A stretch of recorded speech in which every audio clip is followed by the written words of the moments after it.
This is, of course, the Lounge Presents podcast. And today in the Lounge Space, we have the pleasure of welcoming this brother here who was supposed to be in Lounge Space a couple of years ago, but didn't get a chance to make it in because, life be lifing. But I'm glad we finally are able to get him in this. Ladies and gentlemen, this is Young Wolf. Let's go. What up? Happy to be here. Love that. Let's go. So, you know what? I might as well bring it up. We've had Stay Out Late in the Lounge Space previously. Yes, sir. Obviously, shout out to Famington like Stay Out Late. Brrr. Yes, sir. And as a member of Stay Out Late, we were unable to get you into Lounge Space because, again, like I said, like your life thing, different schedules and things. So I'm really glad that we're able to talk to you because we never actually got a chance to talk to you before. Mm. So, Young Wolf, my dog, let me ask you this. How are you first introduced to hip hop culture? Oof. Going back, honestly, my old man was probably one of the ones who initially got me into it.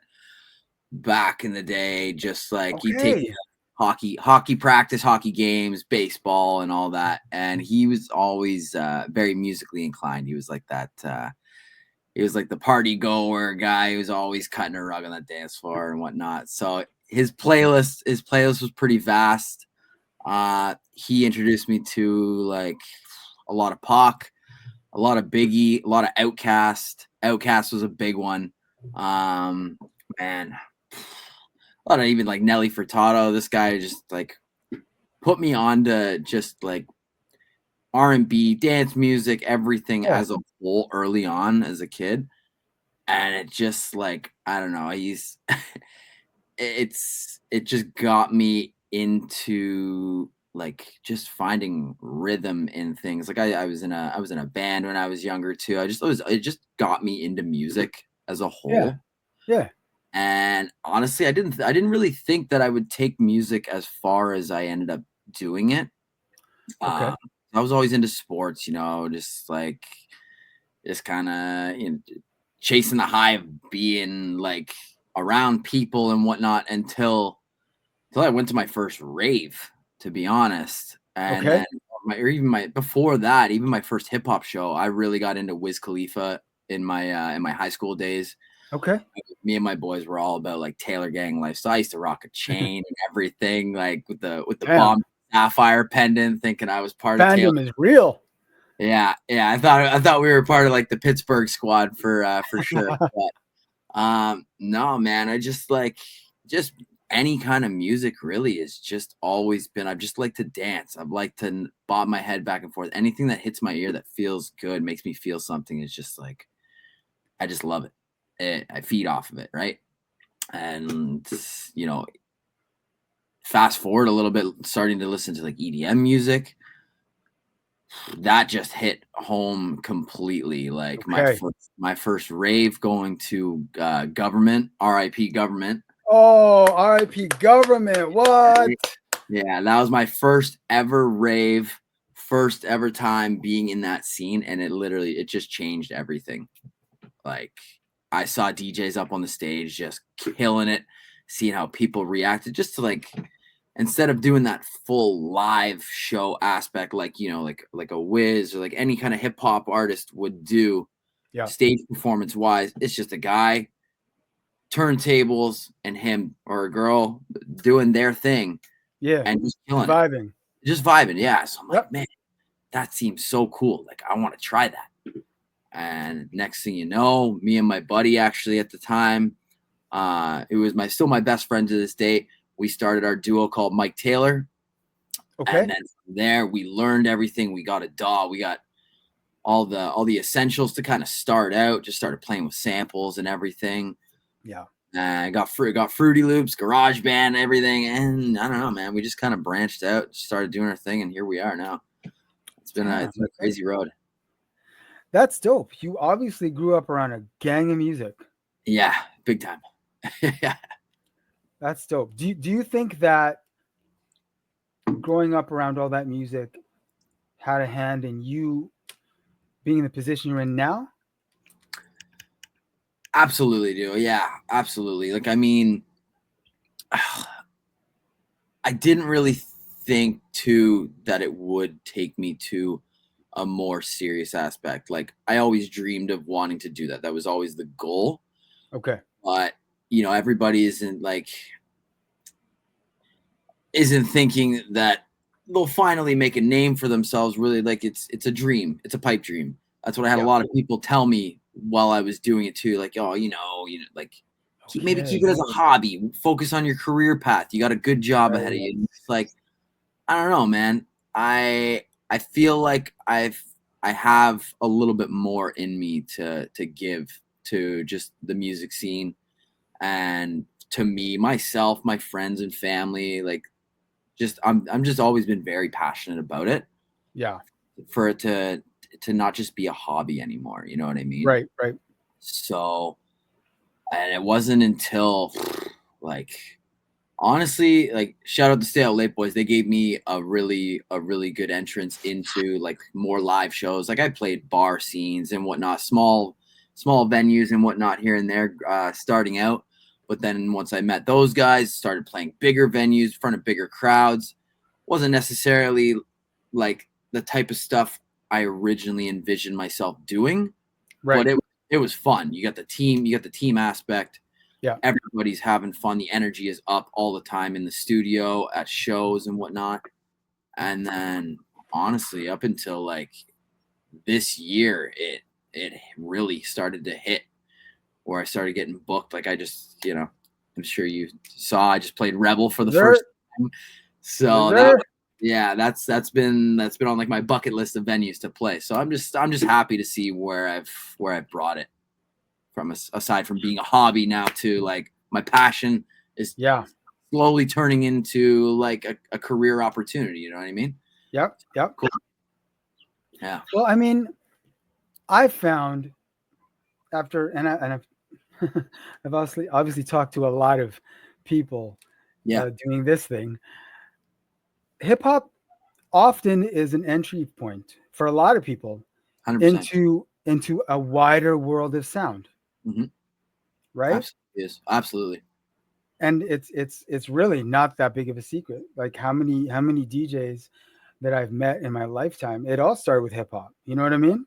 And it all integrates and intertwines into each other, Exactly. which is so cool. And it's amazing that every genre can be bended and, like, Yep. turned into each other. Like, you got EDM artists remixing hip hop tracks. You got hip hop artists now wanting to be on big EDM tracks. And it's Yeah. just like, it's as a whole of music, it's just turned into like that. It's amazing to see. I love Well, being. I can't disagree with you in the least. The best part about it, I think it is, you can. I mean, if you were a hip hop artist, Hmm, now in 2025, you don't have to be relegated to these confines anymore. exactly. You know what I'm saying? You can take your art and incorporate it with other different sounds Exactly. and open up your market, 100%. I see it. I right? see a lot of it going on, man. And it's wild. And it's gratifying to see, and it's exciting to see that everybody's just not really sticking to just one lane anymore. It's like, Yeah. let's start hitting different paths and expanding and see what we can make. It's just creation, right? Oh, That's exactly. what it should be. And I know you know this as well. A lot of heads. Okay, Mm. we don't just love hip hop. Okay, No, yeah, no. let's be real. It's life or We're death. not monolithic like that. Yeah, exactly, bro. Exactly. That's And that's awesome. and the best part is once and I've seen it happen with a lot of quote unquote heads. Once Mm. they've realized, oh, I don't have to be constrained by, you know, I don't have to be constrained by these parameters anymore. Mhm. So I can go buck. Okay, let's fucking Oh, go. let's go. Let's absolutely go. Yeah, yeah. And I love seeing that because your artistry should never be limited by those types of boundaries ever. Oh man, I used to be the worst for that too, because I would put those boundaries on Yep. myself, and then We've I'd all shoot been myself. there. And now it's just like, I don't need to do that. Don't hold No, back. no. And that's what any artist should always think about, because that's become such a staple in like bigger artists like mantra and how they operate now, is just Yeah. like they preach, don't don't constrict yourself to one genre, one style, one thing. Yeah. If you want to make hip hop, make hip hop. You want to make dubstep, you want to make disco, go make that shit. Enjoy it. Hell That's yeah. what it's about. Hell yeah. And anybody who's telling you that you should, and I've had people tell me this in the industry, friends, not friends, Mhm. hearing it, saying, "Oh,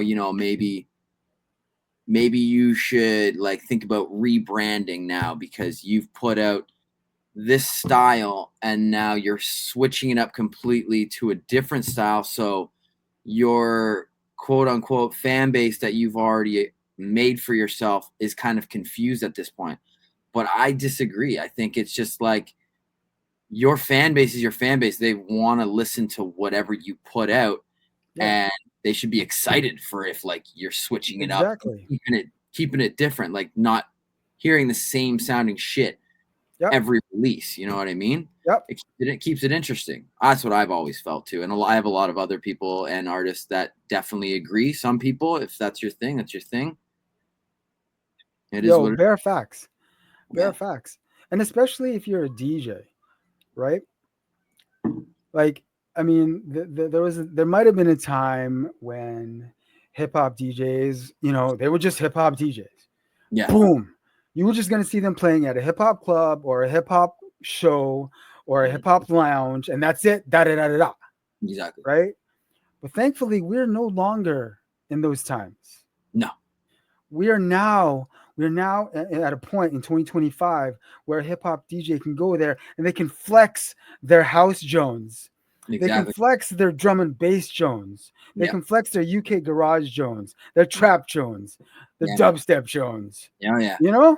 And it's impressive and it's exciting to see, because that's how you get the biggest crowd reactions too. Because like, not a lot of people realize these days too, everybody listens to like a whole bunch of different shit. Everything. Yep. And everybody's gonna know you play like a big well-known tune, like, I don't know, for example, fucking like Pink Pony Club. You mix that in with a massive house tune. Yep. People are gonna know both those songs, and when you merge those together in a massive crowd, people are gonna lose their shit because get the vibe.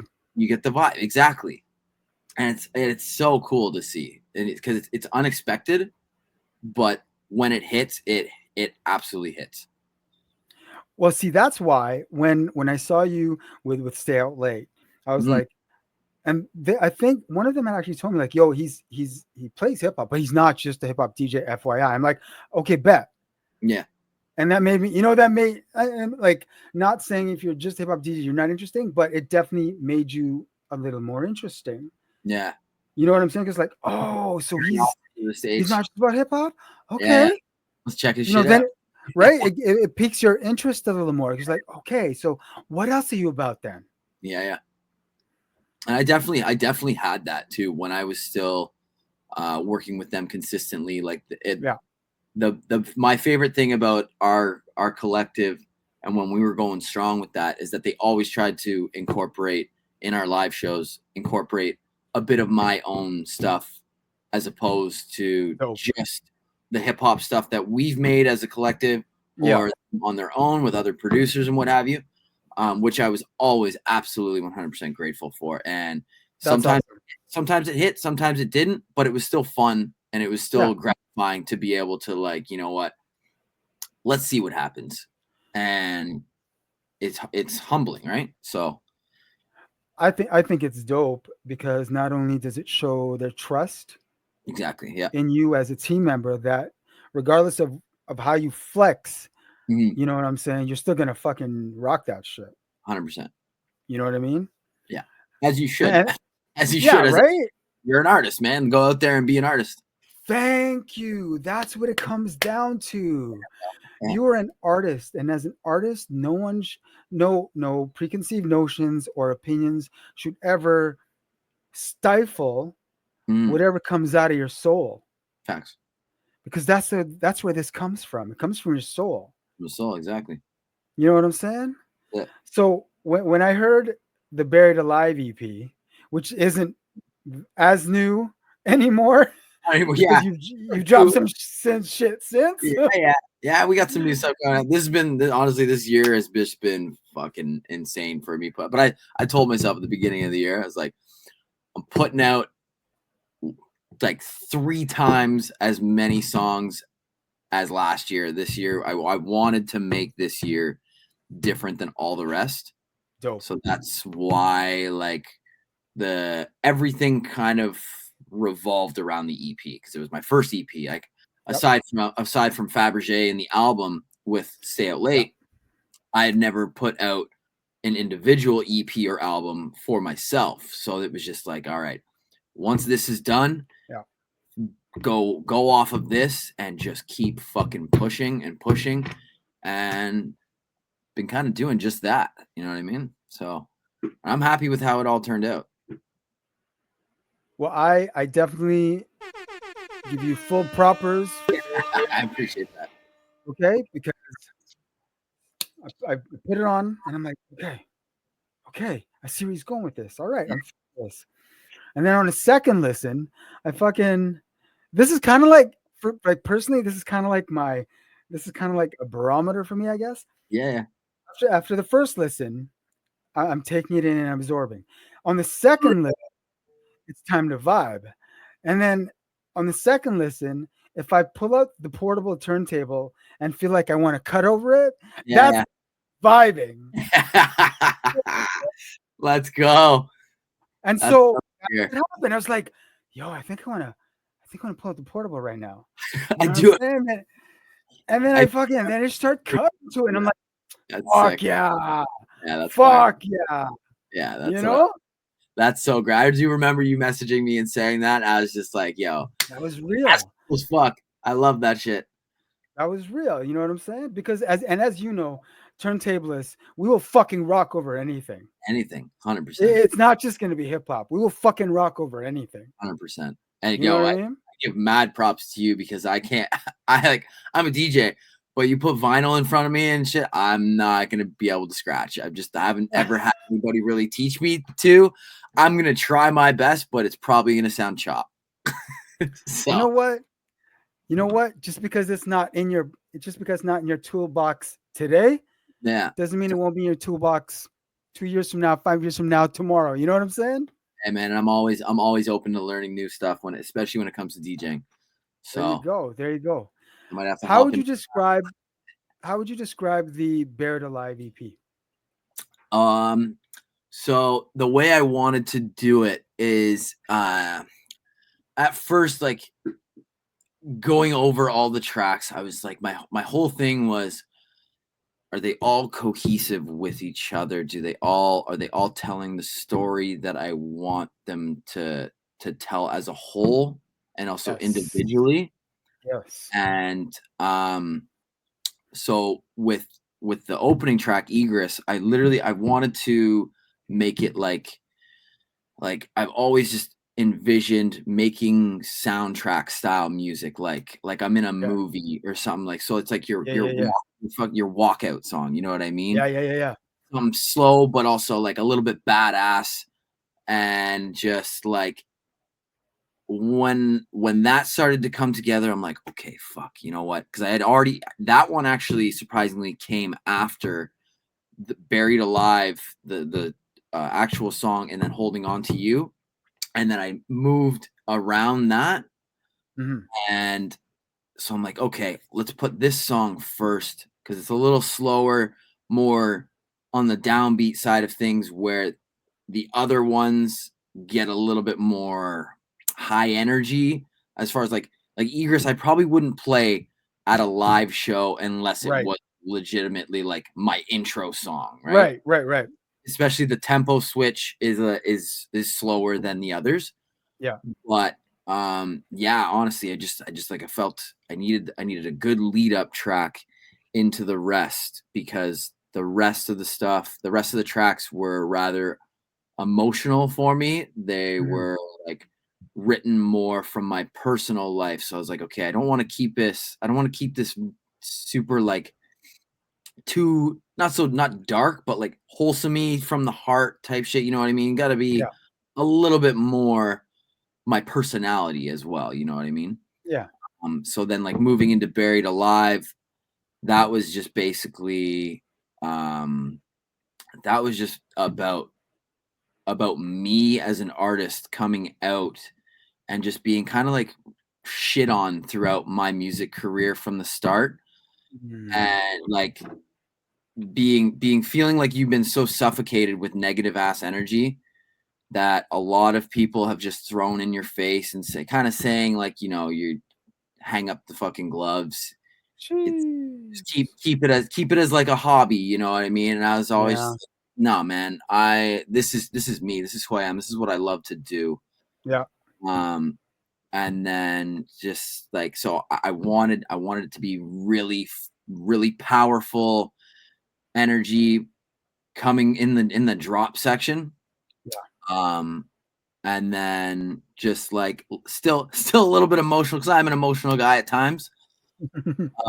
But then moving into Holding On to You, that song was solely written for my uncle and my nana who had passed away in the same weekend. Oh shit. Yeah, Rest so in power. Rest in yeah, power. I love them. I think about them every day. They've helped me with a lot when it comes in terms of like my writing for my music, when it comes down to hitting a little bit more stuff from the heart. Mm-hmm. That's where I wanted to move. Like, I guess you see the direction that I'm going in as far Yeah. as it's still all about my personal life, right? Yeah. So that one, I really wanted to touch on that, losing a loved one, and like, and for anybody else listening to it, kind of feel like where I'm coming from. And then at the end, with Burn for You, I'm like, okay, enough of the emotional stuff. Let's stop getting so deep with it. And it's Yeah. like, we finished it, and let's celebrate and have Let's fun. turn up. Let's turn up. This is like Yeah. for me, this is for everybody. Let's just fucking go. So it just like it was cool to actually see too, because that was a little bit unintentional with tempo wise. It Yeah. started slow tempo, and then the second two songs were the same, and then I bumped it up to higher tempo D&B for the end. So it was just like a build up throughout the four tracks of not only emotion but like beat speed and stuff like that. You know what I mean? So Yo, you were on point. I tried to. It No, took a you while were on point. to dial it in, because like it's easy to make just a bunch of tracks and just fucking say, all right, let's throw these together. There's an EP. Boom, that's cool. I wanted it to be a little bit more cohesive, and since it was my first one, explain a little bit. And I that's the one thing too, is now it's good we're having this talk, because I never really got to expand on that. I wanted to, but I just kind of got caught in translation with everything. You're putting everything out. You're trying to do the promo and Yep. social content and whatnot, when I completely overlooked that. And then I just kind of was like, all right, it's already out. Maybe people will just understand where I'm coming from. My close friends and family know exactly where I was coming from with the whole EP. So that was like, let everybody else just find out for themselves type deal. But yeah. Well, I definitely wanted to. I would definitely was going to bring up the sequencing because I think it was sequenced very well. No, I appreciate that, man. Nah, for real. Like, and people need to realize how important sequencing something is. Mhm. Like Yeah, that is, it makes you it. know It what I makes mean? yeah, yeah. Yeah. It makes you feel more Definitely. worth. Yes, exactly, exactly. And like, and since you've dropped the EP, I mean, let's talk about it, man. What did you just drop recently, man? Oh, buddy. Oh, Shit. this is, this is my favorite one to talk about. So, yeah, the new track that just dropped. What was it? Only like a week ago now. It's still fairly Yeah. fresh. Yep. Called Maxed Out with my boy Lookas from Miami. And crazy enough thing about Lookas is he's been a very large artist in the scene for a long time, and I know he had just taken a hiatus for a while. I didn't ask him that, maybe personal reasons or whatnot, but he came back and he's been come back with a vengeance, just dropping track after track after track. And he's like, if anybody in the EDM trap industry knows his name, because years ago he like brought festival trap music up to like the forefront to being majorly popular. Like he played Ultra Music Festival, played like major headline shows at major festivals and whatnot. Yeah, Ultra's big. Ultra in itself is big. It's massive, right? Like, The craziest thing how that turned out and why it means so much to me too is that back when I was saying about how I started out working with my best friend, we did our duo called Mike Taylor. right. I started listening to his music at that time, and it was just like, I was like, holy shit, dude. What is this genre?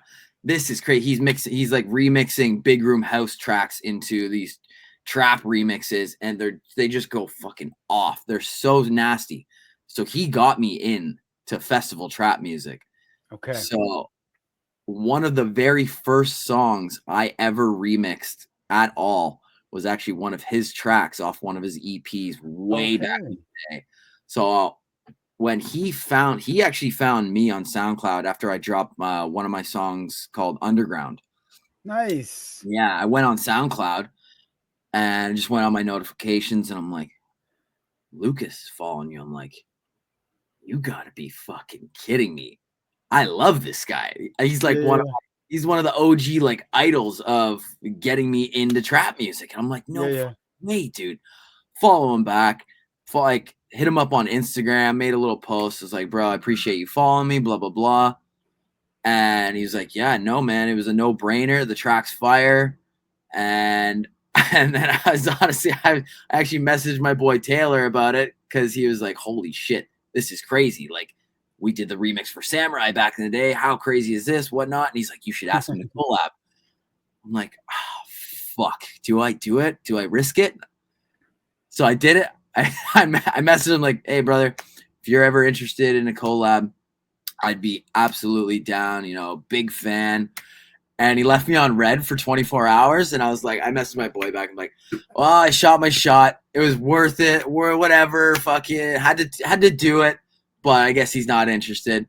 Next thing you know, he responds. He's like, yeah, bro, let's run it. So I'm like, we did it, baby. I look at my girlfriend. Circle, man. Yeah, full circle. I look at my girlfriend. I'm just fist pumping and like, she's like, what is wrong with you? I'm like, you have no idea how full circle of this moment for me is. And here we are, dude. Got one of the. I love this song so much. The fact of how quickly it transpired and got finished. Like, honestly, I started the idea and he just kind of ran with it. And within like, I'd say just under a month, the track was finished, and it was we were already just like getting ready for distro and shit. I'm like, damn, this man works quick. I was surprised you dropped it, because like, isn't he still promoting Buried Alive though? I know. He was like, I was like, do you want to throw it? Do you want to pitch it at labels? Do you want to, you know, throw it around, send it some artists? He's like, nah, fuck it. I want to drop it right now. I love this song. I've been sending my boys and stuff, and it's like, he's like, all right, fuck it, let's go, let's do it. I'm not gonna say no, right? Right. And he's been like kind of like me this year, just like staying consistent with dropping a song, at least a song a month. Yeah. And that's what I told myself too at the beginning of the year. I'm like, I want to make sure, I want to stay more consistent. I want to at least, if it's not an original, I want to put out a remix of something. I want to make sure nobody loses in the zeitgeist. Exactly, right? Yeah. I just want to make sure I'm staying relevant in people's eyes and not falling off, because that's what I did last year, and it took a while for me to get back, especially with socials. If you're not active consistently, you get fucked. Yeah. So which is unfortunate, but it also then pushes you to put out more content, more music, and people love that. People want that. And in a day and age where there's hundreds of thousands of songs being dropped every day, Yep. you want Yep. you want to stay ahead. You know what I mean? So Yep. I was all for it. And fuck, I'm gonna ask him if he wants to run it back for a second one, maybe at the end of the year. Who knows? We'll see. There you go, man. Yeah, man. There you go. No, the joint's fire, yo. Straight up and down. Appreciate that. Guys, nonstop. Okay, let's go. we ain't stopping out here. That's honestly, I mean, first of all, you can't stop artistry because something comes out. I mean, yo, it's there. You give birth. 100%. Right? So, okay, the baby's out. What do we do? Exactly. You gotta do something with the baby. Exactly. Yeah, can't stop that. Honestly, in my creative process lately, like I kind of the way I've been doing things, and it's kind of fun. I like to have like a summer, and I'm busy as shit too. So like some artists, they just keep pushing and pushing and pushing. I'll take my time when I can to work on my tunes, but I try not to force it as much as I used to. Yeah. But like come winter time is like that's my hibernation period, and that's just banging out tracks, and I kind of stockpile shit. Yeah. For the rest of the year, so that's kind of what I've been taking a little bit of a down cycle for myself to just kind of smell the roses, enjoy it a little bit, focus on the promotion aspect of the songs that you put in all that work to release, right? Because it can be overwhelming to do all that. And I've had a lot of artist friends tell me that, and they're just like, they've got just folders and folders of music stockpiled, but they're not putting anything out. So I'm like, I don't want to do that. I want to make sure all the stuff that I'm working on and putting my time into sees the light of day. You want your babies to breathe. Exactly. You know what I mean? Yep. But that's just kind of touching on my whole way of doing things lately and whatnot. And honestly, if any other producers watch this and want to take a little bit from that, by all means, I feel like it's doing me and shouldn't be doing anybody else any harm by letting it breathe, letting yourself breathe, let your creativity breathe, come to it when you want to. Don't push yourself to your limit of being like where you get on your computer or get on your instrument that you're playing and just like get pissed off at what you're doing because you're not enjoying it anymore. Yeah. Those breaks are necessary. Yep. Those breaks are zero lies told. Those breaks are so necessary. First of all, because being a human leads to more babies. Exactly. Lived experience leads to more babies. Real life the music babies. Yeah, for real. That's a lot of the inspiration for what you lay down comes from living. Exactly.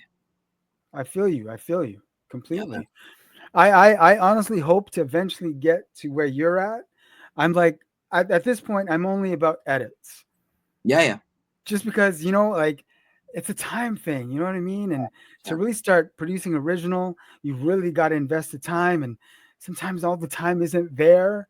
I mean? I know.